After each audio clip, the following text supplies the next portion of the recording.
Bienvenue au jardin exotique du Fond de l'Or. Nous allons découvrir le jardin.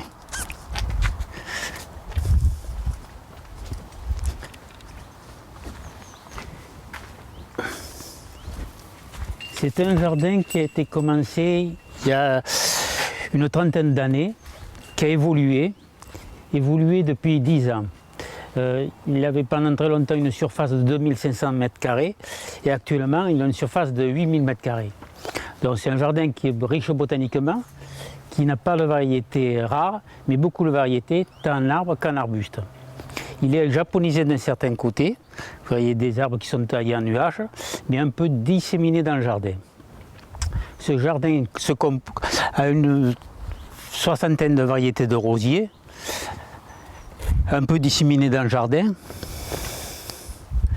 Dans ce jardin, vous verrez aussi des peintures sur bois flotté, faites par une amie.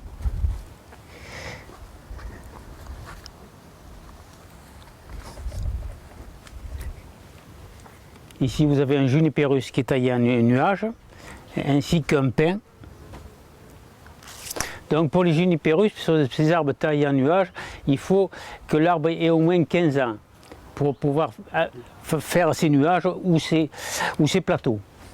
Donc là, nous avons quelques visiteurs qui sont au pique-nique. Sur la droite, on a Gledisia rubilace. Bonjour.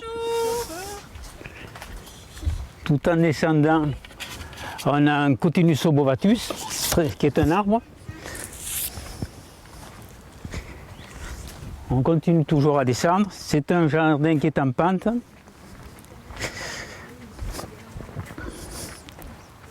Avec des escaliers.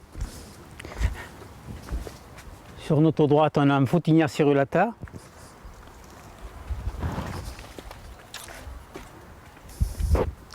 Avec des plots, parce que c'est un jardin qui a beaucoup d'humidité, donc il nécessite d'avoir des plots. Des décorations.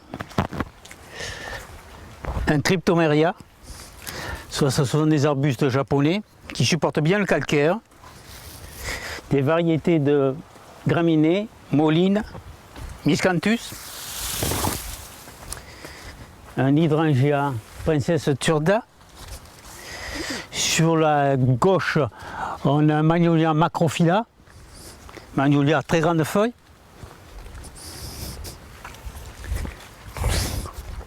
Ici, on arrive sur un plateau où on voit une sculpture faite par un de mes fils, Christophe, fait à la tronçonneuse. Dans le bas, on découvre le nouveau jardin qui a été créé il y a 9 ans. Donc ici, tout a été planté.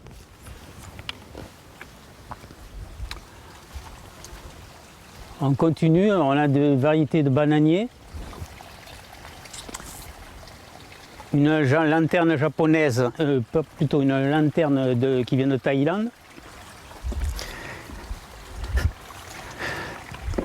Un autre Cryptomeria globos ananas. Des variétés de fusains hein, qui sont très beaux à l'automne. Donc on descend toujours. On remarque que le jardin a toujours de l'humidité. Hein.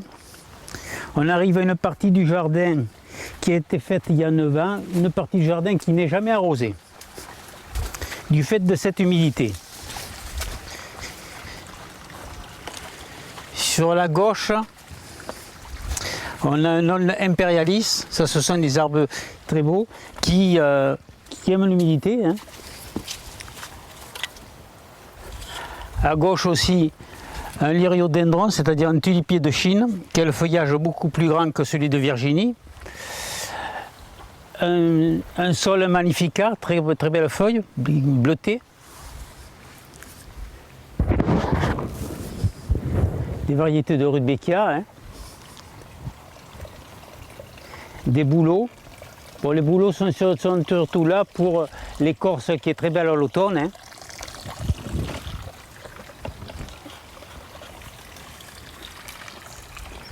Une de mes premières sculptures faites par un de mes fils.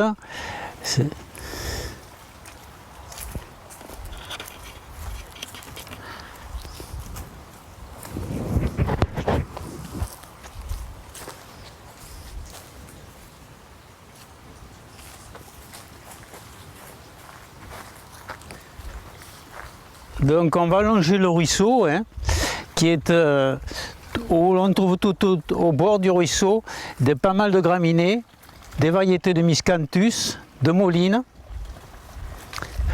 un taxodium, ce qu'on appelle un cyprès chauve, c'est des arbres qui aiment vraiment l'humidité, hein. Un saule crevette, un acer Henry, et en dessous on a un Gunera manicata. C'est une plante qui vient d'origine du Brésil, qui nécessite de l'eau et par contre qui ne supporte pas le soleil actuel qui est trop brûlant. Donc on a en face de nous un bouleau nigra qui a une très belle écorce. Une autre sculpture faite sur un saule qui était mort, fait par mon fils Christophe.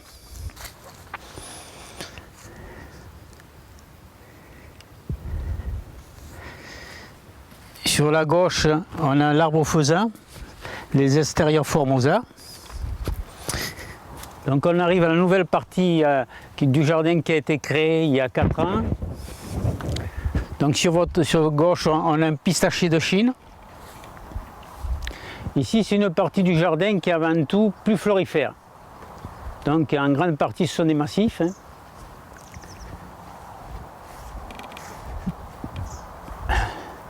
C'est un jardin qui est arrosé au tuyau, donc avec des branchements d'eau. Donc en grande partie, il y a pas mal de plantes qui n'ont pas besoin d'eau, hein. Ici, on a un romarin, pas mal de buddleia. Donc face à nous, on a des miscanthus, des variétés différentes de miscanthus, un panicum, qui a un très beau feuillage bleuté, hein. Panicum prairiskii. Avant tout, ce massif est composé de rudbeckia et d'aster, hein.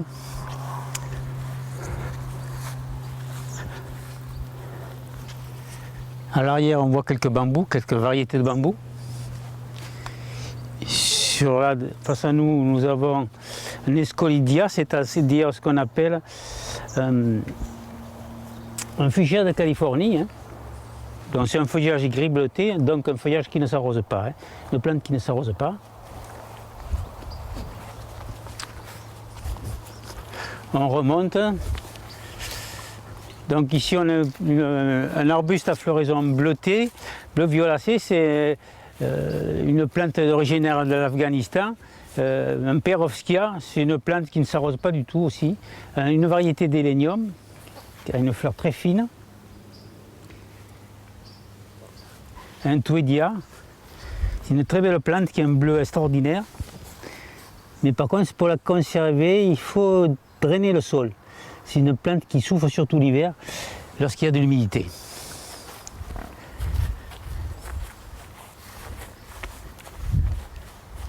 Donc il y a beaucoup de variétés de graminées. Ça, c'est une graminée qu'on ne voit pas beaucoup, hein. C'est un Membergia grigens qui est très fine, argentée.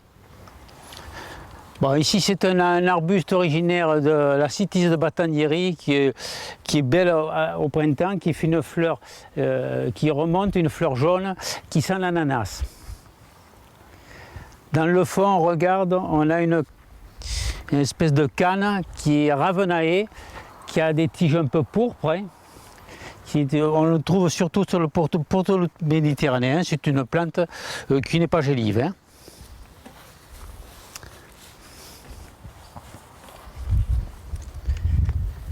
Donc on voit que dans le massif, ce sont surtout des massifs où il y a beaucoup de graminées, des molines, des miscanthus, des plantes comme les goras qui sont des plantes qu'on n'arrose pas, qui sont extrêmement florifères, hein, qui fleurissent pendant 3 mois, c'est de toute la période estivale, hein.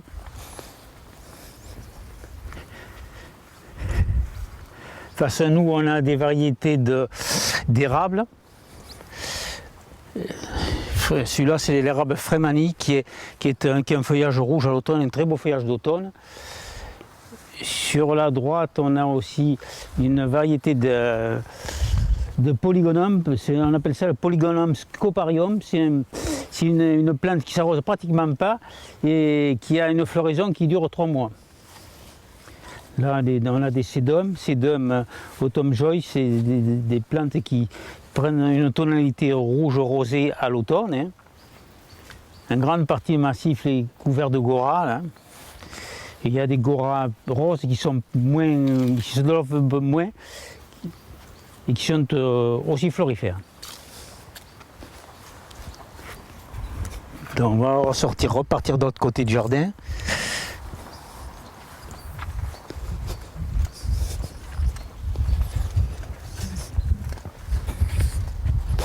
On va repasser sur le petit pont où on trouve des Arondodonax, c'est ce qu'on appelle des cannes de Provence. Ici c'est un Cotarderia, c'est une plante qui aime l'eau, hein, qui a de très belles feuilles et des tiges bleutées, de la floraison bleutée violacée. Hein. C'est une plante qu'il suffit de couper à la base l'hiver et elle survit l'hiver. Hein.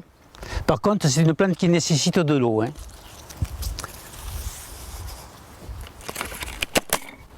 Un Buddleia jaune.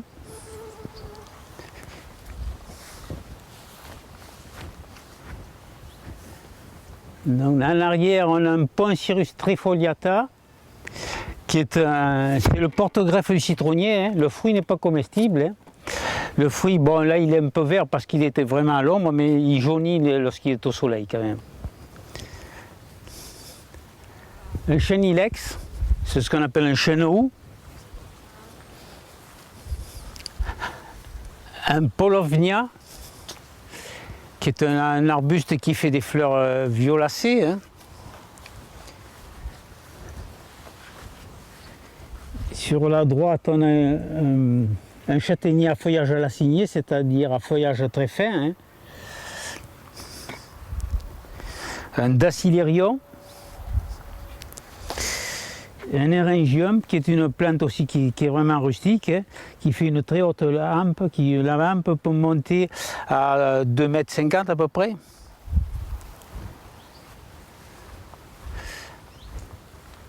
On a un fusain planipe qui fait des petits fruits, des petits bonhommes là, et qui après met un très beau feuillage d'automne. Hein. Les fusains sont des arbustes très faciles à maintenir. Hein. Ici c'est un tilleul de Chine en Rihanna, qui a un feuillage très découpé, hein, qui est aussi parfumé qu'un tilleul, hein, normal. Donc ici on arrive à la partie du jardin que j'ai découvert au dernier moment, qui se compose d'un ormeau, parce qu'il y en avait un deuxième qui est tombé, bon, parce qu'il était droit, celui-là il se maintient parce qu'il est plutôt horizontal. Hein. Et dans le massif on trouve des molines, qui ont un feuillage très fin.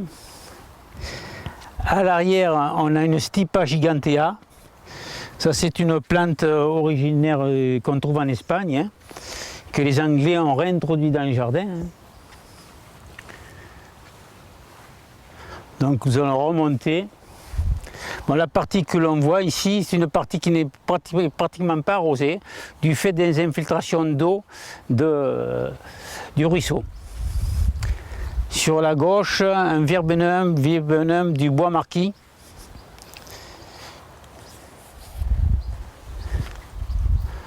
On voit de nouveau un taxodium, ce qu'on appelle un cyprès chauve.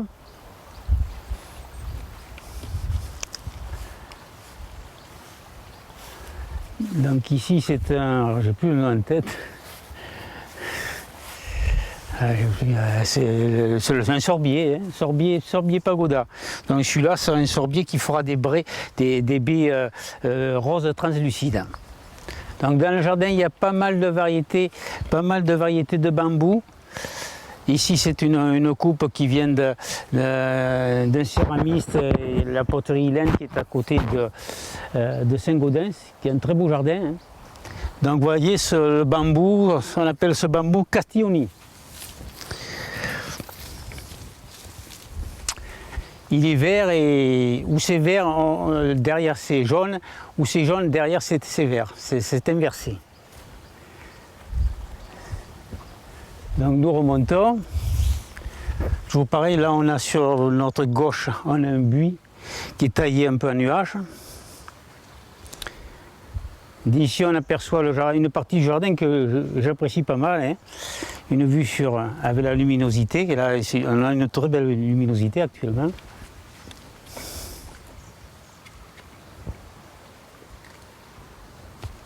Donc on va continuer à remonter, malgré les moustiques. La Mahonia Charity.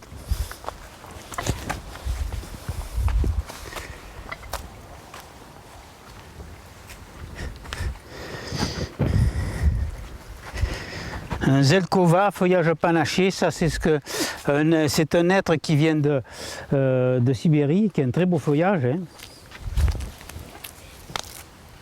Il garde sa panachure même à l'ombre, parce que là il est au soleil, mais dans une grande partie de la journée il est à l'ombre.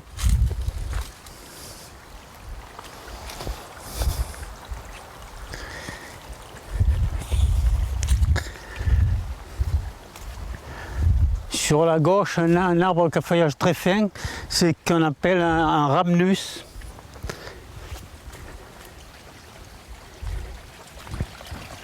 On remonte, on va se diriger vers la source. Une variété d'érables, Blockwood.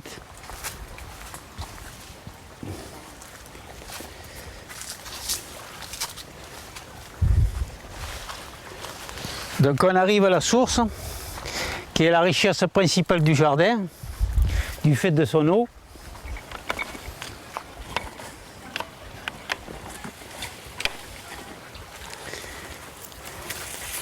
La source prend sous le rocher, elle arrive dans le sable, par le sable. Donc ici on a un abreuvoir et sur la droite un lavoir.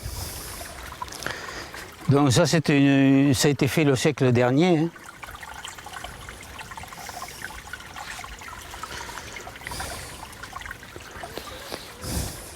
On a une très belle fougère ici qui se love.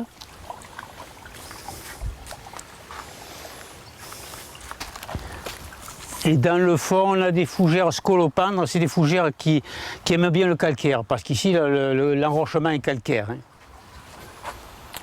Bon, l'avantage de ce jardin, c'est qu'on a une eau constante, hein. La source ne se tarit pas même en période de sécheresse.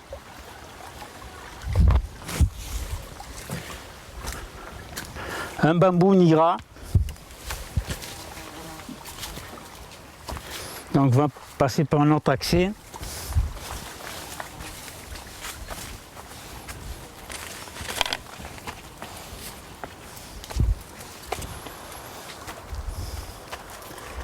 On a un pin qui est japonais, mais je n'ai plus le nom en tête, hein, qui est un très beau pin, mais qui est très difficile, vu sa position, c'est un pin que je ne peux pas tailler.